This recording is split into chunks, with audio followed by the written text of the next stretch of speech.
ngasisu puduna lakchari Manipuri wari lekolna anoba wari macha ama wari macha asigi mamingna thamoina ama laibakna di ama haina mingthole lobirasi ngasigi wari macha thamoina ama laibakna di ama ngasi thoibagi luhongbani asuk kuibasi luhongu yadaduna leiramlibani nupi masak phajabi lairik haibi ama natrabadi haiduna thoibana ngaraklibase phana makuire thoiba suba nomba kalli lairik subiyeni adubu maraibak chumdaba haibase inung nungai khalakpa ude mahak suba haunaba makhai sui amuk toiba lau uba ingkhol sambal koiba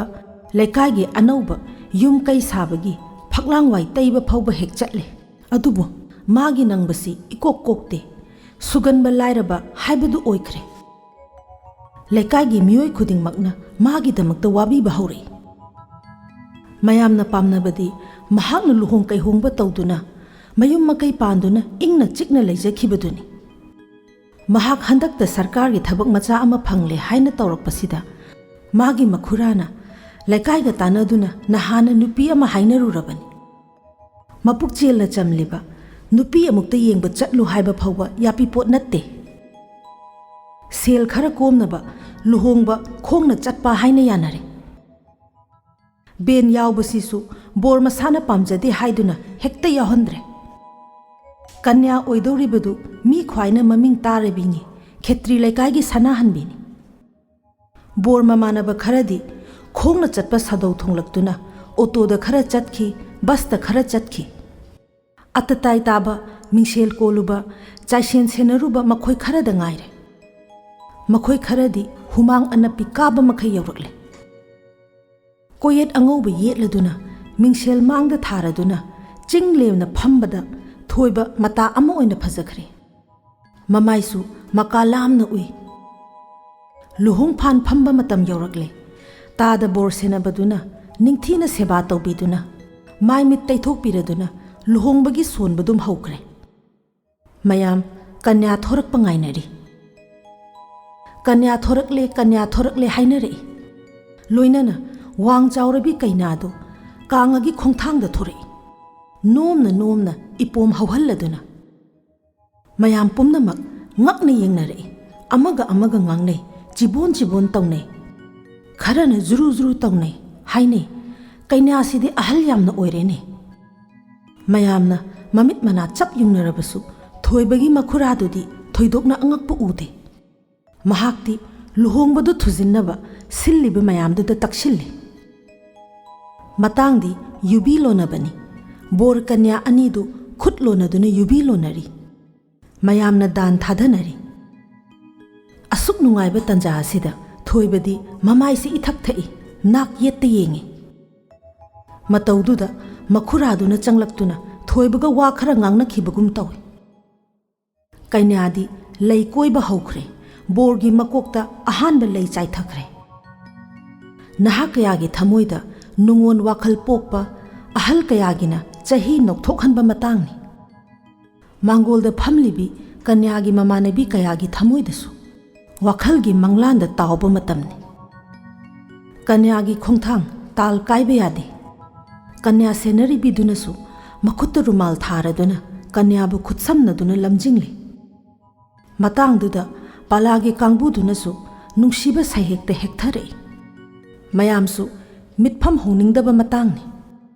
tanjaduda mamangda phamliba ahal lamansing phuk haugatne bor senabadusu borgi manakta changsinkhre bordu mane iliba langraduna mamai kupsinkhre aduga maring adu thak ni mayam karino hangnare makhuraduna changsinduna bor oina phamliba thoibada pangchaida chaibire konthangda thoiba mamai haigalakle kaplubagi mamai mamit ipom pomi manatondo ngangsang ngangi bhabok mayam jibon taunai kharana sonai thoibada minambiriba karigino kharan amuk haine papu puni ne kana amana amuk haine sibu mi khwaigi haunariba thabakla hairaduna miyamna pangangda ngangne adubu ngangnaribadu kanano karino kanasu khangnade लुहोंगबदी कोइबा लोइसिलक्ले कन्यादुना बोरगी ngaksamda कुंदो परेंग हुखरे थोइबा हंदकनी मखोल थोकना कपथोखरे तंजादुदा फोटो नमगदबा फोटोग्राफर दुसु बोरना कप्पदुदा कन्याना लई हुक्पा मतांगदु नमहौद्रे मयाम हाइनबा हौरगले अदुगा अयाम्बसु खंगनरगले थोरकलिबी कन्यादु खेत्री लकाइगी सनाहनबी हाइबतु नत्ते अतोपने ममिंगदी सनाहनबी कौई लेफमसु चप माने अदुबु मिसक्ति ओनरी थोइबना कन्या येंगबा चटलु याखिदबदी मयामना खंगनबा खेत्री लकाइगी सनाहनबीदु ओइरमगनी हाइना खल्लुबनी कन्या ओनरे हाइबसी मादी ngасai युबी लोनबा मतांगदगी खंगलबनी अदुबु मतांगदुदा चिन थोकपा याददुना नुंगदा खांगदुना लेरमबनी अदुबु थोइबा हंदक मपोकी लोइरे खल्लुबदा कपथोखिबजानी थोइबा कुइना पाखंग ओइरकपदगी अमदी लेकाई थौ निंगथौ थौ कया यारोकलबनीना खंगी शास्त्रगी मतुंग इन्ना तरेकला कोइबा लोइरेदुना कन्याना लई हुखरबदी हंदोकपा यादरे बोरसु हंदुना हुक्पा तारबनी हौजिकती हंदोकलुबसु याररोइको खल्लुबदा लाक्चैदा हाइदुना खा चिक्तुना खांगलंबा थोइबा खांगबगी पल्लान खिदुना कपथोकलुबनी हौजिकती कपलुबगी करी कानरी पुमनमक्सी मागी मखुरादुना सिनबिबनीको खल्लुबदा हेन्ना चाखरे थोइबा लेखिद्रबा ममा मपा निंगसिंगलक्ले मखोइ लेरमलबदी इचागिनीको हाइदुना पाम्बोम तिंगबिरमगदबनी खल्लुबदा हेन्ना पी नौथोखरे लंगरा मरक्तगी खुद लिथोक्तुना खुतुम तासिन्दुना लाइबक्ता सुबा हौरकले हौजिकती थोइबना कपलुबगी मरम लोइना खंगनरकले खरना हाइनरई नुपी थीबा खंगदुना लेरमबनी फबु फमनख्रे नुपी सिदी चही खरा लीजै हाइबगी वातनी लाइरिकसु है अदुगा मपोट मचैना अमुक तोइबा यांगोन यांगोन पोरकदौरिबनी पेरुकना चगुमकपा माना निंगाई तौ सारी फमजा चागदौरिबनी हाइबसे खंगदा सारी अमना ओक्तुना अमुक खुमलै नुपी थी खंगिसे मराय बक्तुम फै खंगद्री अमना अमुक यावसिलै माना तौरिसिबु करी चागे हाइदुना तौरिबनो मनाक्ता फमलिबी नुपीसी इकाइबना बुसिरमलनीने चै लैतबगी वानिको खरन अमुक खुमलै हेरा नोइसु हेनमलिदा मसाना पामदबा नुपी अमा होंगन्नबा हेक होने अखोइदा ओइरमलबदी फुक हौगलगा हेक थोरकनी थोइबना मबुक फमनबगी तौबने अमन अमुक पांगसिलै ममा मपा मचिन मनाव कनामत्ता लैते हाइदुना यारनी हाइदुना तौरिबनीदना पुंगयैबा इसै सकपसिंगदु हौना हौना कोरतान खिंगलदुना नाम सोंजिलै थोइबना हिक हिक चिंगलदुना कपले तंजादुदा कन्यादु फुक हौगतलक्ले ममाइदु ngang खोंकाप अमा अनि थांगबा हौख्रे कन्या सेनबीदुना फाबा ngamहौद्रे नुपा मयुंगी नुपी खरा चेंसिलक्तुना कन्यादुबु फाररे कन्यादु वा nganglakle मसाना यादबा निपा अमदा लैबा महाक पामद्रे हाइरे नुपी मयुंगी कन्यागी ममानबी मरी मंगा अमगा चोंगथोकलक्ले लावबा हौरकले नुपानी हाइदुना तुमिन अंगावबा इरुजदबा मानबसिनसु अमुक अफावबा सारी कन्यासी पुंसी चुप्पा युम पालरोय हाइदुना प्रजागी सेवा तौदुना लेजरंबने माना लुहोंबा पामी हाइदुना हाइबा लाई हाइबदुदा अखोइ मयाम चंगदुना थेमदुना नमदुना याहनख्रे अदुगा सक्तासिनसु पामदे का हाइ सारी लुवाउबसिदी अखोइना हेना पामदे मा चटखिबा यारनी कन्या पीररोय लुहोंबसी अहल लमन यानरसु अखोइना थुगाइनी चटख्रो हाइरबा मक्तदा लुहोंग फानदगसु फमदुना लैबा सारी ममाइसे साउन तोपरा करीनो थोइबा कपलंबा का हंजिनख्रे इपा पाखतख्रे मा लुहोंग फानदगी हौगतपा तारे ngасai मखैदी मादी अदुगी वाखलदी खल्लुदे कन्या पामदे हाइदुना हौगतलपो ओइरमलदी फरमनी हौजिकती नुपी पीररोय हाइदुना लुहोंग फानदगी हुई हौदोंग तानबदौना तानबा हौरकले थोइबा सीखिबना फरे हु लेरमलबदी महाक हु चादुना ngसाइना सीखरनी सीनबगी उपाय अमत्ता लेहौदबदगी महाक हिंदुना लेरबनी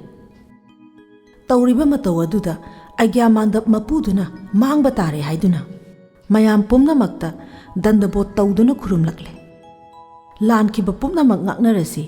ꯂꯨꯍꯣꯡꯕꯁꯤ ꯀꯥꯏꯍꯟꯗꯅꯕ ꯇꯧꯁꯤ ꯍꯥꯏꯅ ꯅꯣꯟꯖꯅ ꯍꯥꯏꯕ ꯍꯧꯔꯛꯂꯦ꯫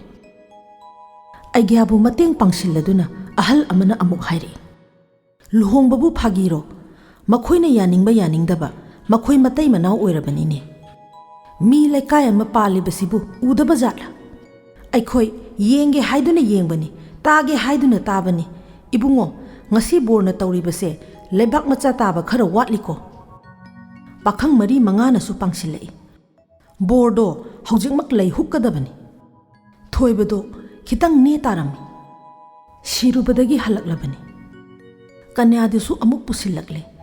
ꯕꯣꯔꯒ ꯐꯥꯟꯗ ꯐꯝꯃꯤꯟꯅꯍꯜꯂꯦ꯫ ꯊꯣꯏꯕꯒꯤ ꯃꯈꯨꯔꯥꯗꯨꯅ ꯃꯌꯥꯝ ꯄꯨꯝꯅꯃꯛꯇ ꯂꯪꯖꯈꯤꯕ ꯉꯥꯛꯄꯤꯌꯨ ꯍꯥꯏꯗꯨꯅ ꯚꯛꯇꯤ ꯑꯃ ꯇꯧꯔꯛꯂꯦ꯫ ꯕꯣꯔ ꯁꯦꯟꯅꯕꯗꯨꯅ ꯕꯣꯔꯗꯨ ꯃꯄꯤ ꯇꯩꯊꯣꯛꯄꯤꯔꯦ꯫ ꯀꯦꯃꯦꯔꯥꯃꯦꯟ ꯔꯦꯗꯤ ꯂꯩꯈ꯭ꯔꯦ꯫ ꯃꯌꯥꯝ ꯄꯨꯝꯅꯃꯛ ꯆꯦꯛꯃꯣꯛ ꯂꯥꯎꯈꯤꯗ꯭ꯔꯦ꯫ ꯕꯣꯔꯅ ꯀꯩꯅꯥꯗ ꯂꯩ ꯍꯨꯛꯈ꯭ꯔꯦ, ꯃꯌꯥꯝ ꯈꯨꯕꯥꯛ ꯈꯨꯈ꯭ꯔꯦ, ꯂꯨꯍꯣꯡꯕꯗꯨ ꯂꯣꯏꯈ꯭ꯔꯦ꯫ ꯕꯣꯔ ꯃꯌꯨꯝꯗ ꯍꯜꯂꯛꯂꯦ꯫ ꯁꯨꯃꯥꯡꯗ ꯍꯣꯟꯖꯤꯟꯕ ꯂꯣꯏꯗ꯭ꯔꯤꯕ ꯑꯋꯨꯟꯄꯣꯠ ꯃꯌꯥꯝ ꯑꯃ ꯂꯩꯔꯝꯃꯤ꯫ ꯇꯟꯖꯥꯗꯨꯗ ꯎꯄꯨ ꯀꯥꯡꯊꯣꯜ ꯊꯥꯕꯒꯤ ꯑꯍꯧꯕ ꯃꯈꯣꯜ ꯇꯥꯔꯛꯏ꯫ ꯐꯝ ꯊꯥꯔꯤꯕ ꯅꯍꯥꯔꯣꯜ ꯀꯌꯥꯅ ꯅꯣꯛꯈꯤꯔꯛꯏ꯫ ꯁꯨꯃꯥꯡꯒꯤ ꯅꯥꯀꯟ ꯑꯣꯏꯔꯞꯅ ꯀꯥꯔ ꯑꯍꯟꯕ ꯑꯃꯁꯨ ꯂꯩꯔꯝꯃꯤ꯫ ꯃꯗꯨꯒꯤ ꯃꯅꯥꯛꯇ ꯐꯧ ꯕꯣꯔꯥ 30ꯃꯨꯛ ꯑꯃꯒ ꯂꯩꯔꯝꯃꯤ꯫ ꯊꯣꯏꯕ ꯑꯃꯨꯛꯇꯪ ꯆꯞ ꯂꯦꯞꯄꯤ꯫ ꯃꯃꯥꯟꯅꯕꯗꯨꯗ ꯍꯪꯉꯤ, ꯚꯥꯏ, ꯀꯅꯥꯒꯤ ꯀꯥꯔꯅꯣ ꯑꯁꯤꯅ? ꯐꯧ ꯃꯌꯥꯝ ꯑꯁꯤꯅ ꯀꯩꯗꯧꯔꯤꯕꯅꯣ ꯑꯁꯤꯗ? ꯑꯋꯨꯟꯄꯣꯠꯅꯤꯅꯦ, ꯅꯪꯁꯨ ꯀꯥꯔ ꯊꯧꯕ ꯇꯝꯗꯕ ꯌꯥꯔꯔꯣꯏ꯫ ꯐꯧ ꯑꯁꯤꯅ ꯂꯧ ꯎꯠꯂꯛꯏꯕꯅꯤꯅꯦ꯫ ꯃꯍꯥꯄ꯭ꯔꯁꯥꯗꯤꯗꯤ ꯋꯥꯠꯂꯔꯣꯏꯅꯦ ꯚꯥꯏ꯫ ꯋꯥꯍꯩ ꯑꯃꯅꯤꯗꯪ ꯍꯥꯏꯔꯛꯈꯤ꯫ ꯍꯥꯏ, ꯐꯧꯁꯤꯗꯤ ꯀꯗꯥꯏꯗ ꯊꯝꯅꯤ ꯇꯧꯔꯤꯁꯤꯗꯤ? ꯃꯇꯥꯡ ꯑꯁꯤꯗ ꯃꯅꯤꯄꯨꯔꯤ ꯋꯥꯔꯤ ꯂꯩꯀꯣꯜꯅ ꯄꯨꯖꯔꯛꯄ ꯋꯥꯔꯤ ꯃꯆꯥ ꯊꯃꯣꯏꯅ ꯑꯃ, ꯂꯥꯏꯕꯛꯅꯗꯤ ꯑꯃ ꯂꯣꯏꯁꯤꯟꯖꯔꯤ꯫ ꯄꯨꯝꯅꯃꯛꯄꯨ ꯈꯨꯔꯨꯝꯖꯔꯤ꯫